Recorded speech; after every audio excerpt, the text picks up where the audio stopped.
Well, it's Sunday. I got Jesus, but no Judy today, guys. But no macros. You'll see why later. But in the end, I'm very proud of myself. Okay, see you in a minute. I just want to show you down there. So this is called Hubble Creek. And I used to live in that little white house right over there. See that little white house? Hang on. Whenever I lived here in Jackson, and I would have to worry about this little levee right here because it goes up and over. Now they have a walkway on top of it, but I used to have to worry whenever there was heavy rains and stuff because that little house is in a flood zone. And because, as you see, everything around it is higher than that house.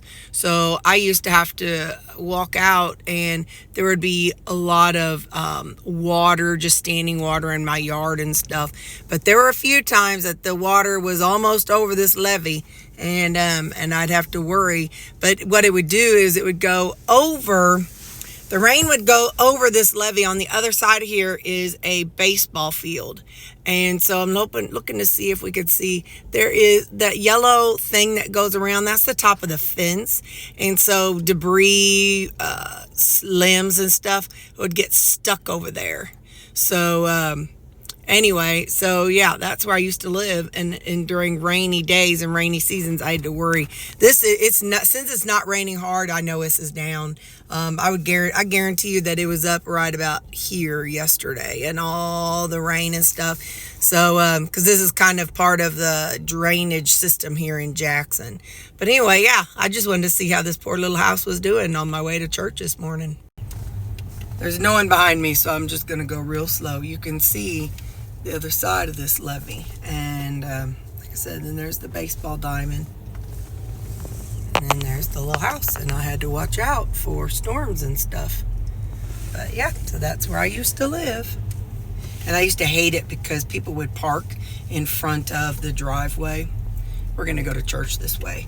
I used to play in this park when I was a kid because I lived so close. Mom lives a little bit of, I don't know, we'll just say several blocks away. I'm just going to say that. And, but anyway, so as a kid, I'd walk to the park and play and go play down in the creek. Oh, let's see if we can even go to look and see where it is down here. They have low water bridges are what they called them. So let me see if this is blocked off. I don't want to go. Oh, wow, they did this nice. That used to just be old yucky thing. But, oh no, this is a high water bridge now. Wow, that used to be a low water bridge. And now it's a full over the water bridge. We used to go stand in, like I said, they were low water bridges, and we'd go play in them. We'd go play in the creek, but we're in the park. So I'm just showing you that back there is a walking trail. Mom walked out a lot during COVID. There's a walking trail over here on this side too. But see that debris that gets caught in the fence, like all that junk? That's when you know the water came up out of the creek and onto the grass, because all that debris washed up to here. So see, I don't know if you can see that fence right there, but right there, all that debris gets caught in the fence, and that's how high the water got. So this side doesn't have a levee. See these, these barriers, they put them up sometimes, whenever they had them ready. So they had to put them up when the water was high, I guarantee. And they put them up during the snow too, because in the snow, the kids will come down here and they will sled and whatever down here. So they'll put them up so people can. But back in there is the Hubble Creek back there. So that's where we used to play. And here's a little dip in right here. Hang on. Like here's this little dip in. There was always water down there for us to play in. Here's another example. This is our tennis court.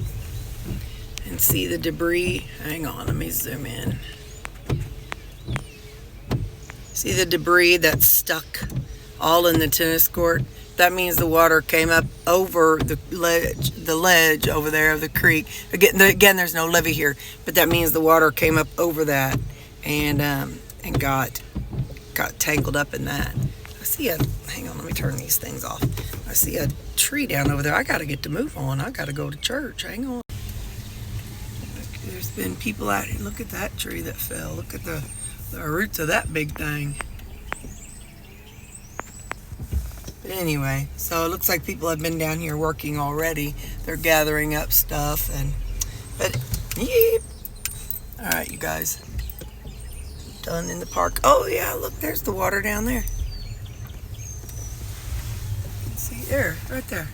There you could see it's higher up here than it was down there. See it? And then all the limbs and stuff, that's all the branches that they cleaned out up there. So, all right, guys, I got to get to church. Bye. I lied. One more thing. So we used to come, this is where we'd play. We'd come down here and catch crawdads, and we thought we were catching minnows. We never did catch anything, but we thought we were doing something serious down here. But, yeah, so you can see it's definitely higher up the higher we go. So, all right, for sure, I got to get to church. Bye. And here's church. I'm right by church, and there's that same Hubble Creek right there. You know, it's funny. I used to ride my bike all over this town. I grew up in the middle of town. I would say, yes, I grew up in a place that was quite a lot like, what was that show? Leave It to Beaver. You know, it was a very innocent time. I was a very innocent child, but I would venture to say that my neighbors would label me more as Dennis the Menace. I was always in stuff, always meddling in stuff. They'd have garage sales and I was always begging for stuff. So I was probably the Dennis the Menace of our neighborhood. Not mean, not like causing trouble, but always meddling stuff that I had no business meddling in. That's how I would label me. Hey, my bestie and I, Judy's not available today or next Sunday, so my bestie and I are going to a Chinese restaurant. So I will get the best choices I can make. Bye.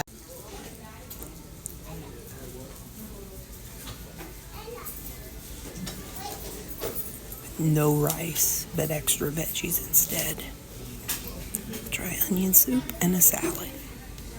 So I got onion soup and I got a salad. Oh, you're zoomed in, so there you go. That is the first bit. I also ordered some edamame. You guys always tell me about edamame, so we're going to try it today. So it's just boiled. They did not season them, so I put some soy sauce on it, and my onion soup is good. And there it is, double veggies and no rice. It's a big old hunk of onion. And so that's what I have left. Thank you. Minus. You know I finished it. Minus. Edamame was really fun. I never had it, so I'll have to try it at home. Okay, guys, that was my lunch. Boy, have we got a lot to catch up on. I had kids' church. Oh my gosh, listen, you guys. If you really need to go to the description of my videos, and you will see a link, and it's for my church, and you really need to see today's video. I think the way it works is it uploads, and it's on for like, I don't know, like part of the day, but then tomorrow I think maybe they choose which one. I don't understand, but anyway, because there's 3 services, but they only upload 1. Maybe it's like by Wednesday. Anyway, those little stinkers, they were so cute. They went out on stage and they sang and they did the motions. First things first, I will seek and thirst for the kingdom of God. Something, something, something. Anyway, they did so good. So if you go on the video for my church, you'll see the little kitties singing today. And they have been having this contest for like 5 weeks. And girls won. So let me tell you what they won. The girls, they bought a whole bunch of cereal. And the girls got a cereal party. So they had cereal and little cartons of milk. And and they got 2 different prizes. They got to go to the one that had a bunch of plushy little stuffed animals. And the other one had a variety of stuff. And then they had like some singing and contests and stuff. So the girls won. Girls rule, boys drool. Anyway, they've just been having this contest thing going on for 5 weeks at church. And so anyway, so it was a good time with kids' church. I guess that's really all. Yeah, they had a cereal party, and I was so close to taking a couple bites, did not. So then church was good. After church, since Mom is not available this week or next Sunday, I went out to eat with my friend Angie, and you saw we went to a place called Tokyo. And, I ordered the best I could order. It's Chinese food. It's not going to be perfect. I did put a couple squirts of yum yum sauce. They did cook it in teriyaki and soy sauce. So, sugar. It's funny. So I drove my friend home. And on my drive from her house to my house, I was like, oh, I could stop I had all the things going through my head. Oh man, I could stop at a Dollar Tree and get some peanuts. Oh man, I should stop and get a coffee. Oh man, I should stop. I mean, just all the things that happen. So it's like, we talk about, I had to talk myself off the ledge, and I'm like, you know what? You don't need those nuts. You didn't actually do bad. Because it's kind of like, a lot of times if I do bad, then I'm like, oh yeah, I messed up the day. Let's go eat all the things, But I'm like, nope, I'm not going to do that. I'm going to go home. So, all that playing in my head is like a 20-minute drive home. But I did it. I didn't have anything. I had 2 tomatoes when I got home. Then my goddaughter came by and I cut her hair. Listen, I'm going to take a bite of this stuff and then we'll do church. So what I did was I had a steak and I cooked it up, and then I had a little bit extra cabbage. So while the steak was cooking, I took some cabbage and tossed it in there. So I let that wilt down. And then,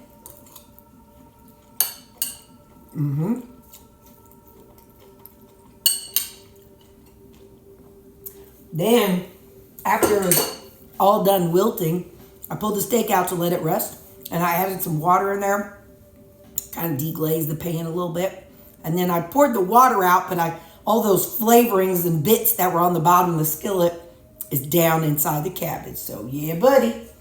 And this creamy, now listen, when I made my creamies yesterday, I didn't put a label on them.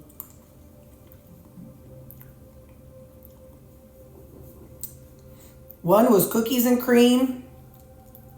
One was chocolate toffee.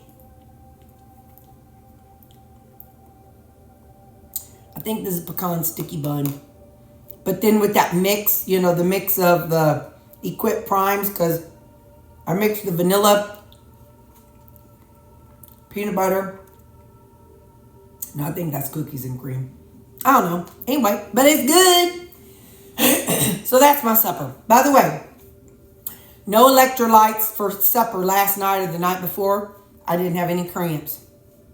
I don't know. It's funny, Sometimes I do, sometimes I don't. Well, let's talk about church. We're talking about being intentional for the kingdom. Oh, man, I've talked a lot. Well, I'm going to try to give you a rundown, y'all. He talked about how we need to serve So, serving others is where greatness is found. It says, a heart of compassion leads to hands that serve. Said, God did not create me to be a consumer. I am a contributor to share Jesus. Not something. I was not saved to sit. I was saved to serve. And he gave an example of Mark 9, verse 35. Sitting down, he called the 12 and said to them, if anyone wants to be first, he must be last and servant of all. So we have to serve others. And we have to do it with a good heart. 1 Peter 4, 7 to 10. The end of all things is near. This is what Peter was telling those. He said, the end of all things is near. Therefore, be alert and sober-minded for prayer. Above all, maintain constant love for one another, since love covers a multitude of sins.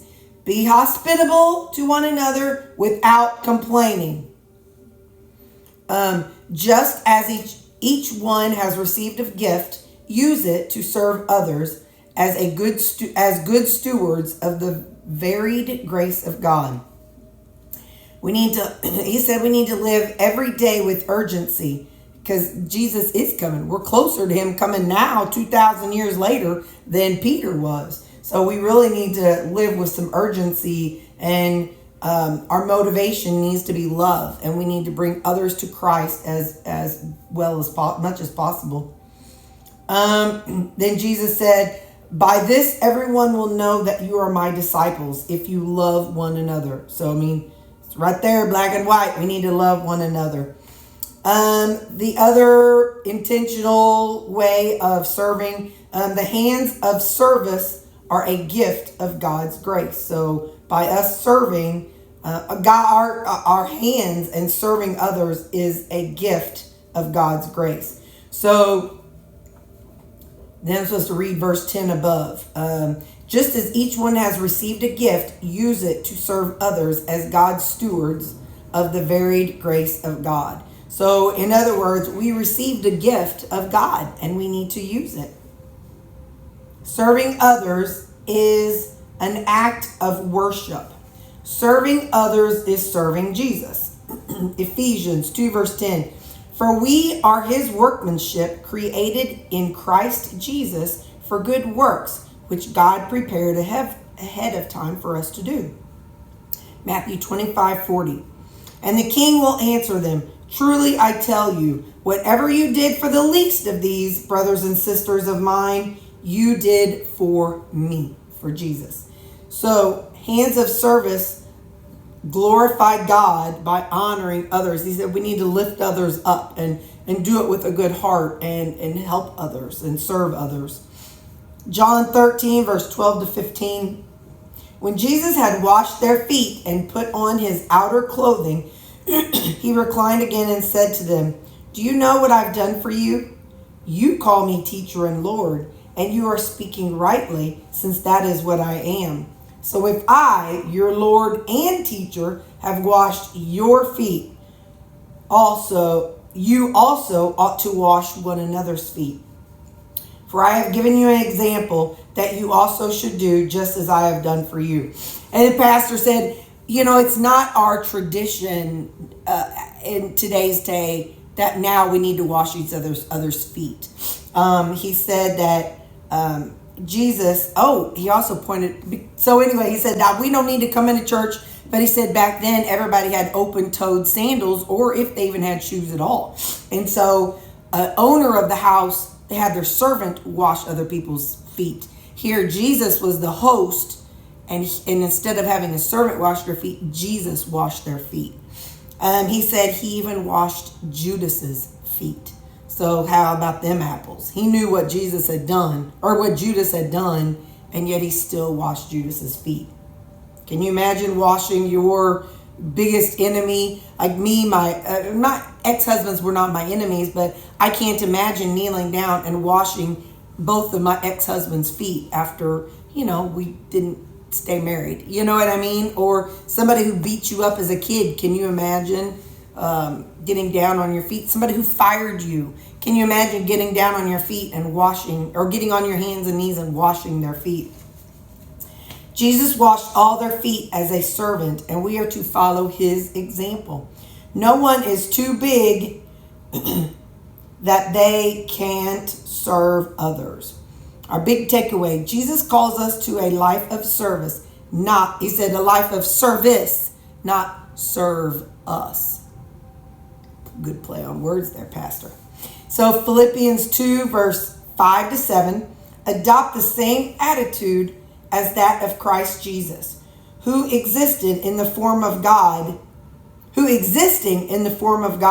did not consider equality with God as something to be exploited.